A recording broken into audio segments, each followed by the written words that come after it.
Neste vídeo nós vamos responder se o cristão divorciado ele pode casar-se novamente. Como reagimos diante de passagens como estas que eu quero ler para você agora? Acompanhe comigo. Marcos capítulo 10, 11 e 12. Todo aquele que se divorciar de sua mulher e se casar com outra mulher, estará cometendo adultério contra ela. E se ela se divorciar de seu marido e se casar com outro homem, estará cometendo adultério. Percebeu que não há exceção? Vamos para mais um verso, Lucas 16 e 18.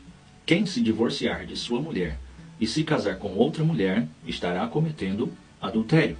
E o homem que se casar com uma mulher divorciada, estará cometendo adultério. Notou que não há exceção? Mas vamos para mais um texto. Agora o apóstolo Paulo escrevendo aos Romanos. Romanos capítulo 7, verso 2. Acompanhe.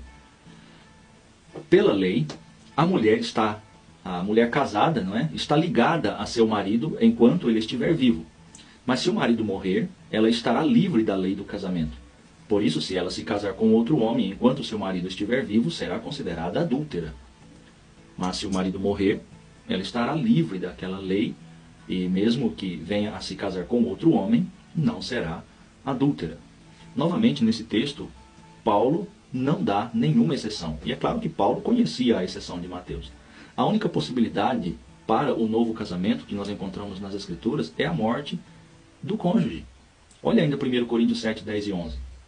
Aos casados dou este mandamento, não eu, mas o Senhor, que a esposa não se separe do seu marido.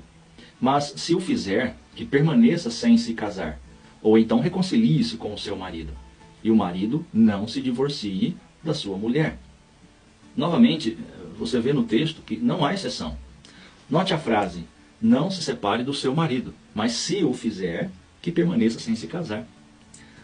Aqui mais de uma vez diz que a separação ela até pode acontecer, mas novo casamento não. Pelo menos é o que está no texto. O problema surge apenas em Mateus, no capítulo 5 e também no capítulo 19, onde o texto dá margem para a interpretação de uma exceção, permitindo o divórcio com novo casamento, caso a separação seja por infidelidade conjugal. E a interpretação aí que se for uma separação por causa de adultério, então Jesus está dando margem para uma possibilidade de um novo casamento. Vamos ver o texto, Mateus 19 e 9. Eu lhes digo que todo aquele que se divorciar de sua mulher, exceto por imoralidade sexual, e se casar com outra, estará cometendo adultério. Em Marcos e Lucas não há essa exceção. Isso tem que ser observado. Vamos dar uma olhada em Mateus capítulo 5 e 32. Eu vou ler e você acompanha com atenção. Mas eu lhe digo que todo aquele que se divorciar de sua mulher, exceto por imoralidade sexual, faz que ela se torne adúltera. E quem se casar com a mulher divorciada, estará cometendo adultério. Neste verso temos algo interessante. Preste atenção. Tanto aqui quanto no capítulo 19 e o verso 9, usa duas palavras gregas. A primeira é porneia, que é traduzido por imoralidade sexual ou prostituição, dependendo da versão. E a outra palavra que está no mesmo verso é moicheia, que significa exclusivamente adultério. Porneia é um termo genérico para todo tipo de ato sexual ilícito. Já moicheia significa adultério, exclusivamente adultério. Sexo de pessoas casadas com outro que não o cônjuge. É claro que, apesar de porneia também incluir o adultério como sendo ato sexual ilícito, é importante frisar que nesta passagem não tem a palavra porneia, ela não tem o significado de adultério. E por que eu cheguei a essa conclusão? Analisando a forma como Mateus e até mesmo Paulo faz a distinção entre porneia e moicheia, eles fazem distinção, são duas atitudes distintas. A prova disso está em Mateus capítulo 15, quando Jesus fala sobre os pecados do coração. Ele usa as duas palavras no mesmo contexto, só que significando coisas diferentes.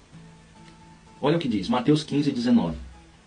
Pois do coração saem os maus pensamentos, os homicídios, os adultérios, aqui é moicheia, as imoralidades sexuais, ou prostituição conforme a tradução, e aqui é porneia, os roubos, etc. Percebeu que são duas palavras para duas atitudes diferentes? Por isso, a exceção lá em Mateus não é em caso de adultério, pois não foi usado adultério no texto. eles faziam distinção entre porneia e moicheia, adultério e prostituição ou imoralidade sexual. Mas vamos olhar Mateus 5,32. Mas eu lhes digo que todo aquele que se divorciar de sua mulher, exceto por imoralidade sexual, faz que ela se torne adúltera. E quem se casar com uma mulher divorciada estará cometendo adultério. O que o texto está dizendo nessa passagem é que o marido pode deixar a mulher por causa de porneia, ato sexual antes do casamento, no período de noivado. E só neste caso seria permitido novo relacionamento conjugal. Calma, eu sei que não faz sentido para nós. Mas para os judeus fazia muito sentido.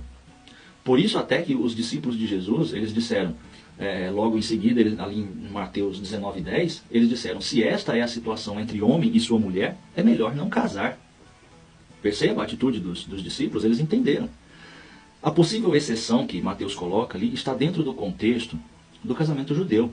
Para isto basta olhar para a história de José e Maria, que é a melhor prova disso. José e Maria estavam desposados, noivos, ou seja, já estavam prometidos um para o outro. E quando Maria apareceu grávida, José pensou em deixá-la, porque ele julgou que ela tinha sido infiel com ele durante esse período. Está lá em Mateus capítulo 1:19. Agora tem um detalhe muito interessante aqui, porque a palavra usada quando José resolveu deixá-la ou separar-se, lá no texto, é a mesma palavra que está lá em Mateus 5,32 e também 19:9, usada como divorciar ou repudiar. José estava no direito legal de repudiar ou divorciar-se de Maria caso ela tivesse sido infiel. Mas à noite o anjo aparece em sonho e diz para ele, olha, Maria não foi infiel e por isso José a recebe por esposa. Eu sei que parece muito estranho, né? Principalmente para nós, como assim divorciar se não eram casados? Mas como eu já disse, é o contexto judaico. Mateus, ele não dá margem para novo casamento.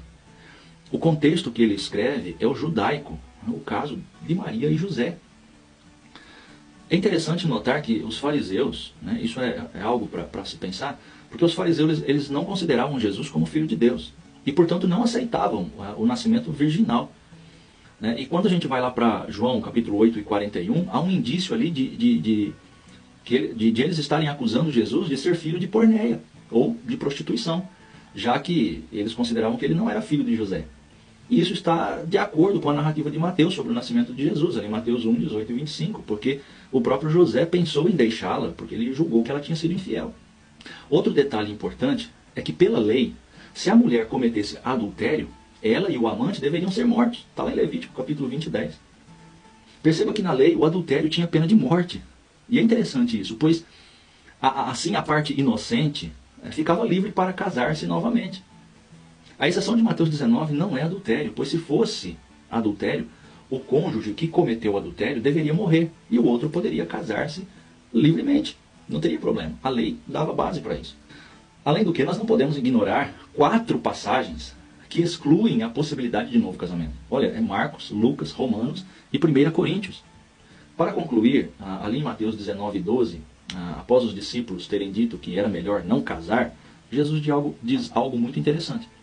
Ele diz, olha, nem todos têm condições de aceitar essa palavra. Somente aqueles a quem isso é dado. Percebeu? E ele termina dizendo que alguns se fizeram eunucos por causa do reino dos céus. Quem puder aceitar isso, aceite. Mas é impressionante esta frase. Nem todos têm condições de aceitar essa palavra. Foi o que Jesus disse.